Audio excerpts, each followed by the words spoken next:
নমস্কাৰ বন্ধু বান্ধৱীসকল, মই আপোনাক সৰুটিকে ৰিচেণ্ট কাৰেণ্ট এফেয়াৰৰ মিনি আপডেট ইউটিউব চেনেলৰ ভিডিঅ'লৈ স্বাগতম জনালোঁ।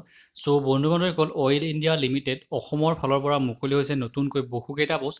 ইয়াত টোটেল নাম্বাৰ অফ পোষ্টৰ সংখ্যা আছে 119টা আৰু এই পোষ্টবোৰৰ কাৰণে ডাইৰেক্টলি আপোনালোকৰ ৱাক ইন ইণ্টাৰভিউ হ'ব। চ' এই পোষ্টবোৰ কেটেগৰী ৱাইজ ভাগ কৰি দিয়া আছে, গতিকে আপোনাক কোনটো কেটেগৰীত কিমান কি কোৱালিফিকেশ্যন লাগিব সেই বিষয়ে এই ভিডিঅ'টোত সবিশেষভাৱে জনাই দিবলৈ যত্ন কৰিম। আৰু ইণ্টাৰভিউৰ ডেটবোৰ আপোনালোকৰ কেটেগৰী ৱাইজ বিভিন্ন ডেটত ইণ্টাৰভিউবোৰ হ'ব। 24 মে'ৰ পৰা আপোনালোকৰ ইণ্টাৰভিউবোৰ আৰম্ভ হ'ব আৰু 22 জুনলৈকে ইণ্টাৰভিউবোৰ চলিব। চ' আপোনালোকে গোটেইখিনি কথা সবিশেষভাৱে জানিব পাৰিব। চ' আপোনালোকে ভিডিঅ'টো শেষলৈকে চাওক। তাৰ আগতে যদিহে আপোনালোকে চেনেলটো ছাবস্ক্ৰাইব কৰি লোৱা নাই, ছাবস্ক্ৰাইব কৰি ল'ব আৰু বন্ধুসকলত শ্বেয়াৰ কৰি দিব। চ' বলক আমি অফিচিয়েল নটিচখন চাই লওঁ। চ' বন্ধুসকল, এই নটিচখন আপোনালোকে চাব যে অইল ইণ্ডিয়া লিমিটেডৰ ফালৰ পৰা আহিছে আৰু কৈছে যে এংগেজমেণ্ট অন কণ্ট্ৰেকচুৱেল বেচিছ। চ' এই যিমানকেইটা পোষ্ট আছে গোটেইকেইটা পোষ্টে আপোনালোকৰ কণ্ট্ৰেকচুৱেল বেচিছৰ পোষ্ট হয়। চ' ইয়াত যদি আপোনালোকে চাই প্ৰথম পোষ্টটো আছে কণ্টেক্সুৱেল ড্ৰিলিং হেডমেন।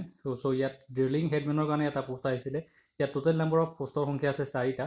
চ' ইয়াৰ কাৰণে কোৱালিফিকেশ্যন লাগিব ক্লাছ 10 পাছ কৰা হ'ব লাগিব, 3 বছৰৰ ডিপ্ল'মা থকা হ'ব লাগিব, ডিপ্ল'মা ইন ইঞ্জিনিয়াৰিং। যদি আপোনালোকে যিকোনো এটা ব্ৰাঞ্চত কৰা আছে তেনেহ'লে পোষ্টৰ কাৰণে এপ্লাই কৰিব পাৰিব। আৰু লগতে 2 বছৰৰ আপোনালোকৰ এক্সপিৰিয়েঞ্চ বিচাৰিছে এই পোষ্টৰ কাৰণে এপ্লাই কৰিবৰ কাৰণে। ইয়াত দৰমহাৰ সংখ্যাটো দিছে 19ৰ পৰা 19,500 টকালৈকে ফিক্সড দৰমহা আৰু ভেৰিয়েবল এটা দিছে যে ভেৰিয়েবল দৰমহা এটা দিছে 750 টকাকৈ। তাৰপিছত আপোনালোকে চাব যে নেক্সট পোষ্টটো চাবলৈ যায় সেইটো আছিলে কণ্ট্ৰেকচুৱেল ড্ৰিলিং ৰিগমেন। ইয়াত টোটেল পদৰ সংখ্যা আছে 5টা। ইয়াতো আপোনালোকৰ ক্লাছ 10 পাছ কৰা আৰু লগতে ITI ট্ৰেড থকা বিচাৰিছে আৰু লগতে 2 বছৰৰ এক্সপিৰিয়েঞ্চ বিচাৰিছে। আৰু ইনক্লুডিং 2 বছৰৰ এক্সপিৰিয়েঞ্চৰ ভিতৰত 1 বছৰ আপোনালোকে ৰিগমেন হিচাপে কাম কৰা হ'ব লাগিব, তেনেহ'লে আপোনালোকৰ এই পোষ্টবোৰৰ কাৰণে এপ্লাই কৰিব পাৰিব বা ইণ্টাৰভিউৰ কাৰণে যাব পাৰিব। বয়সৰ সীমাটো আপোনালোকে যদি চাই জেনেৰেল কেণ্ডিডেটসকলৰ কাৰণে 18 পৰা 35 বছৰলৈকে। তাৰপিছত ST আৰু SC সকলৰ কাৰণে 5 বছৰৰ ৰিলেক্সেশ্যন, OBC সকলৰ কাৰণে 3 বছৰৰ এজ ৰিলেক্সেশ্যন আছে। এই পোষ্টৰ কাৰণে এই দৰমহাবোৰ আপোনালোকে চাব যে ফিক্স দৰমহা আছে 16,640 টকাকৈ ফিক্স দৰমহা এই পোষ্টৰ কাৰণে দিব। নেক্সট যিটো কেটেগৰী আছে সেইটো আছিলে ইলেক্ট্ৰিকেল ছুপাৰভাইজাৰ। ইয়াত আছে টোটেল পদৰ সংখ্যা 5টা। চ' এইটোত আপোনালোকৰ 3 বছৰৰ ইলেক্ট্ৰিকেল ডিপ্ল'মা কৰা থকা হ'ব লাগিব আৰু লগতে ক্লাছ 10 পাছ কৰা হ'ব লাগিব। লগতে ইলেক্ট্ৰিকেলৰ আপোনালোকৰ ছুপাৰভাইজাৰ চাৰ্টিফিকেট থকা হোৱা হ'লে আপোনালোকে পোষ্টৰ কাৰণে এপ্লাই কৰিব পাৰিব। লগতে 3 বছৰৰ এক্সপিৰিয়েঞ্চো লাগিব এই পোষ্টবোৰৰ কাৰণে এপ্লাই কৰিবৰ কাৰণে। বয়সৰ সীমাটো 18 পৰা 35লৈকে থাকিব। দৰমহাটো ফিক্স হিচাপত 19,500 টকাকৈ মাহিলী দৰমহা দিব বুলি ইয়াত উল্লেখ কৰিছে। তাৰপিছত কণ্টেক্সুৱেল কেমিকেল এছিষ্টেণ্ট সেইটোৰ কাৰণে আপোনালোকে BSc থকা হ'ব লাগিব আৰু কেমিষ্ট্ৰিটো এখন ছাবজেক্ট হিচাপে থকা হ'লে পোষ্টবোৰৰ কাৰণে এপ্লাই কৰিব পাৰিব। আৰু লগতে 1 বছৰৰ পোষ্ট কোৱালিফিকেশ্যন এক্সপিৰিয়েঞ্চ এইটোৰ কাৰণে এছিষ্টেণ্ট কেমিকেল এছিষ্টেণ্টৰ কাৰণে বিচাৰিছে। ইয়াতো বয়সৰ সীমাটো জেনেৰেলৰ কাৰণে 18 পৰা 40 বছৰলৈকে দিছে। ফিক্স দৰমহা এটা উল্লেখ কৰিছে 19,500 টকাকৈ উল্লেখ কৰিছে। তাৰপিছত চ' বন্ধুসকল, এতিয়া নেক্সট কেটেগৰী যিটো আছে সেইটো হ'ল এছিষ্টেণ্ট কণ্টেক্সুৱেল এছিষ্টেণ্ট ৰিগমেন ইলেক্ট্ৰিচিয়ান। এইটোৰ কাৰণে আমাৰ ক্লাছ 10 পাছ কৰা, লগতে 2 বছৰৰ ইলেক্ট্ৰিচিয়ান ITI পাছ কৰা হ'ব লাগিব আৰু লগতে আপোনালোকৰ ইলেক্ট্ৰিকেল ৱাৰ্কছমেনৰ পাৰ্মিট থকা হ'ব লাগিব আৰু 2 বছৰৰ পোষ্ট কোৱালিফিকেশ্যন এক্সপিৰিয়েঞ্চ থাকিলে পোষ্টবোৰৰ কাৰণে এপ্লাই কৰিব পাৰিব। ফিক্স দৰমহা 16,600 টকাকৈ ইয়াত উল্লেখ কৰিছে। কণ্ট্ৰেকচুৱেল ড্ৰিলিং টপমেন এইটোৰ কাৰণে আপোনালোকে এনি ট্ৰেডৰ পৰা মানে ITI কৰা হ'ব লাগিব এনি ট্ৰেডত। তাৰপিছত আপোনালোকে ক্লাছ 10 পাছ কৰা হ'ব লাগিব আৰু 4 বছৰৰ এক্সপিৰিয়েঞ্চ লাগিব। দৰমহা দিছে 16,640 টকাকৈ। 7 নম্বৰ যিটো কেটেগৰী আছে সেইটো আছে কণ্টেক্সুৱেল এছিষ্টেণ্ট মেকানিক পাম্প আৰু ইয়াত টোটেল পদৰ সংখ্যা আছে 17টা। এইটোৰ কাৰণে আপোনালোকে মেকানিক ডিজেল বা ফিটাৰত আপোনালোকে কি হ'ব লাগিব ITI কৰা থাকিব লাগিব। 2 বছৰ পোষ্ট কোৱালিফিকেশ্যন এক্সপিৰিয়েঞ্চ লাগিব। তাৰপিছত আপোনালোকৰ জেনেৰেলৰ কেণ্ডিডেটৰ বয়সৰ সীমাটো দিছে 18 পৰা 35 বছৰ। দৰমহাটো দিছে 16,640 টকাকৈ দিছে। 8 নম্বৰ কেটেগৰী যিটো আছে সেইটো আছে কণ্টেক্সুৱেল গেছ লগাৰৰ কাৰণে। সেইটোৰ কাৰণে আপোনালোকে ছায়েন্সত হাই ছেকেণ্ডেৰী পাছ কৰা হ'ব লাগিব আৰু লগতে 1 বছৰৰ এক্সপিৰিয়েঞ্চ লাগিব। দৰমহা দিছে 16,640 টকাকৈ। নেক্সট যিটো আপোনালোকৰ কেটেগৰী আছে চ' বন্ধুসকল, এতিয়া 9 নম্বৰ যিটো কেটেগৰী আছে সেইটো আছে কণ্টেক্সুৱেল এছিষ্টেণ্ট মেকানিক ICE। এইটোৰ কাৰণে আপোনালোকৰ ক্লাছ 10 পাছ কৰা হ'ব লাগিব আৰু লগতে ITIত আপোনালোকে মেকানিকেল ডিজায়াৰত ITI কৰা থকা হ'ব লাগিব আৰু লগতে 2 বছৰৰ এক্সপিৰিয়েঞ্চ বিচাৰিছে। বয়সৰ সীমা দিছে 18 পৰা 35 বছৰলৈকে। জেনেৰেল কেণ্ডিডেটসকলৰ কাৰণে ST SC আৰু OBC সকলৰ কাৰণে 5 বছৰকৈ আৰু 3 বছৰকৈ ৰিলেক্সেশ্যন থাকিব। টোটেল পদৰ সংখ্যা আছে 31টা।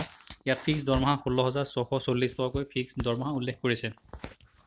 চ' ইয়াত যদি আপোনালোকে চাবলৈ যায় ইয়াত এনেকুৱা ধৰণে টোটেল পদৰ সংখ্যা 119টা হয়, যিটো অইলৰ অসমৰ ফালৰ পৰা আহিছে আৰু এই আপোনালোকৰ এই পোষ্টবোৰৰ কাৰণে পষ্টিংটো অসমৰ দুলীয়াজানত থকা অইলৰ কোৱাৰ্টাৰত আপোনালোকৰ ইয়াত পৰা কি হ'ব আপোনালোকৰ পষ্টিং হ'ব বুলি ইয়াত ওপৰতে উল্লেখ কৰিছে চ' আপোনালোকে যদি ইয়াত চাবলৈ যায় ইয়াত কৈছে যে অইল ইণ্ডিয়া লিমিটেডৰ পৰা এংগেজমেণ্টটো হ'ব এট ফিল্ড হেডকোৱাৰ্টাৰ্ছ দুলীয়াজানত আপোনালোকৰ ইয়াত পষ্টিংবোৰ হ'ব বুলি ইয়াত উল্লেখ কৰিছে চ' বন্ধুসকল এই পোষ্টবোৰৰ কাৰণে যিকেইটা আছে কণ্টেক্সুৱেলৰ হয় প্ৰথমতে 6 মাহৰ কণ্টেক্সুৱেল তাৰপিছত আৰু 6 মাহ টোটেল 1 বছৰলৈকে মানে 12 মাহলৈকে আপোনালোকৰ কণ্টেক্সুৱেল হ'ব চ' ইয়াত যদি আপোনালোকে চাবলৈ যায় ইণ্টাৰভিউ হ'ব ইণ্টাৰভিউৰ আপোনালোকৰ যিটো ভেন্যু হ'ব সেইটো হ'ল ETDC and LTD department oil India limited Duliajan গতিকে এইটো ডিপাৰ্টমেণ্টতে দুলীয়াজানৰ সকলোবোৰ পোষ্টৰ কাৰণে ইণ্টাৰভিউটো হ'ব আৰু কিন্তু তাৰিখটো গোটেইকেইটা পোষ্টৰ কাৰণে বেলেগ বেলেগ তাৰিখ দিয়া আছে 7টাৰ পৰা 11 ভিতৰত আপোনালোকৰ ৰেজিষ্ট্ৰেশ্যন কৰিব লাগিব তাৰপিছতে ইণ্টাৰভিউৰ কাৰণে আপোনালোকে যাব পাৰিব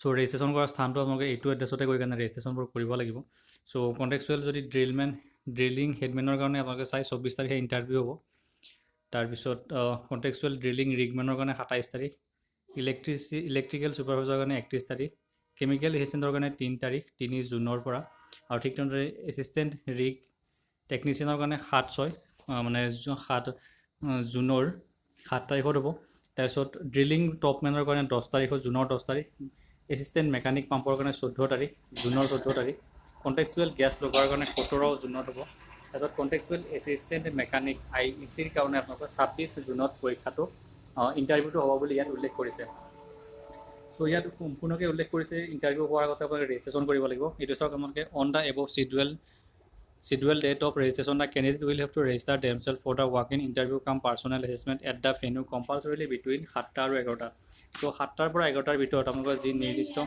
নিৰ্দিষ্ট দিনাখন যি আপোনালোকৰ ইণ্টাৰভিউ হ'ব সেই দিনটোত 7টাৰ পৰা 11টাৰ ভিতৰত ৰেজিষ্ট্ৰেশ্যন কৰিব লাগিব তাৰপিছতে আপোনালোকৰ ৱাক-ইন প্ৰেক্টিছ মানে ৱাক-ইন ইণ্টাৰভিউ আৰু পাৰ্চনেল এছেছমেণ্টৰ কাৰণে আপোনালোকে ইণ্টাৰভিউ মানে কি হ'ব আপোনালোকক চিলেক্ট কৰিব বুলি উল্লেখ কৰিছে চ' এনেকুৱা ধৰণে এইকেইটা পোষ্টৰ আছিলে ইয়াত আপোনালোকে ডকুমেণ্টছ লৈ যাব লাগিব 3খন পাছপৰ্ট চাইজ ফটোগ্ৰাফ আৰু আপোনালোকৰ যিমানবোৰ ডকুমেণ্টছ আছে এডুকেশ্যনেল হওক বা এক্সপিৰিয়েঞ্চৰ হওক সকলোবোৰ ডকুমেণ্টছ আপোনালোকে অৰিজিনেল আৰু চেল্ফ এটাষ্টেডবোৰ লৈ যাব লাগিব চ' বন্ধুসকল এইখন আছিল আপোনালোকৰ নটিছখন আলোচনা কৰিলোঁ আৰু যিসকলে অলৰেডি চাকৰি কৰি আছে তেওঁলোকে নো অবজেকশ্যন চাৰ্টিফিকেট লৈ যাব লাগিব চ' বন্ধুসকল এইখন আছিল নটিছ আপোনালোকে আলোচনা কৰি যদি ভিডিঅ'টো ভাল পাইছে লাইক কৰিব বন্ধুসকলৰ লগত শ্বেয়াৰ কৰি দিব যদি চেনেলটো ছাবস্ক্ৰাইব কৰিলে ছাবস্ক্ৰাইব কৰিব আজিলৈ ভিডিঅ'টো ইমানতে সমাপ্ত কৰিছোঁ আপোনালোকৰ নিৰ্ভৰ হ'ব থেংক ইউ ধন্যবাদ